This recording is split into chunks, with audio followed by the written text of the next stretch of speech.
So when you want to start talking or trying to understand the problem, you have different ways to do it, right? There are different stakeholders involved with this problema in general. So the first one is to talk to end users to really test and get really quick feedback about the problem. The second one is to talk to experts in this area. So they will have dealt with hundreds and thousands of users along the way, so they will know them way better than you at a first glance, right? Third is to look how people behave. So observe from the outside how people interact, how people try to solve the problem that you're trying to solve by yourself.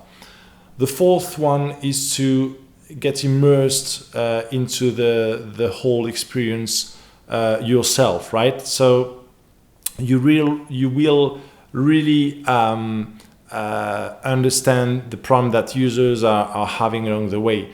So there is no better way to eat your own dog food, right?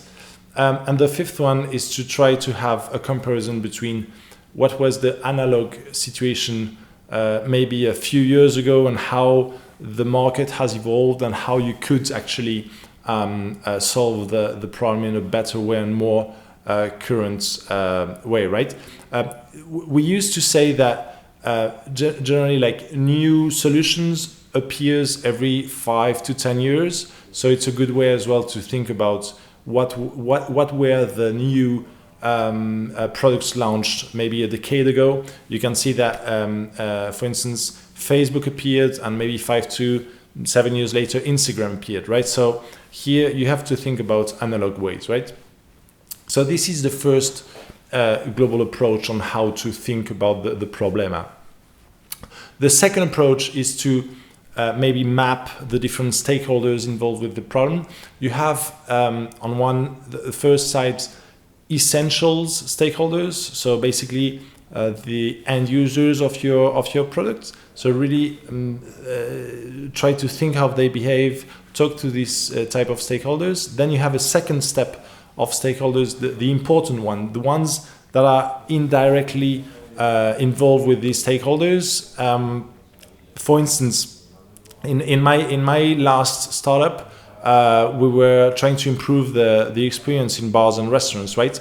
And we didn't talk directly to cooks.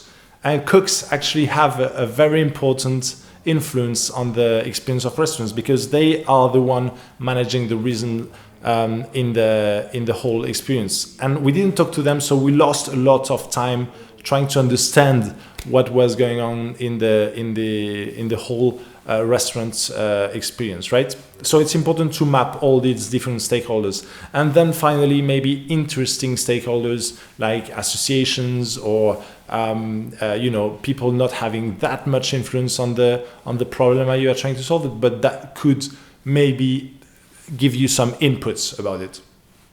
So they will make you understand much faster the problem. So it's important to talk to these different type of stakeholders. Then how many stakeholders you have to talk to? I mean, of course, as many as you can, but start with 2, 4, 6 stakeholders, and they will at least give you a first approach, first feedback about the problema that you are trying to solve. It will not be perfect, but it's better than nothing. And maybe the difference between talking to 5 to 7 people will give you this direction, and maybe if you talk to 100 or 1,000, maybe it would be like this, but at least you know that you're going towards a good direction.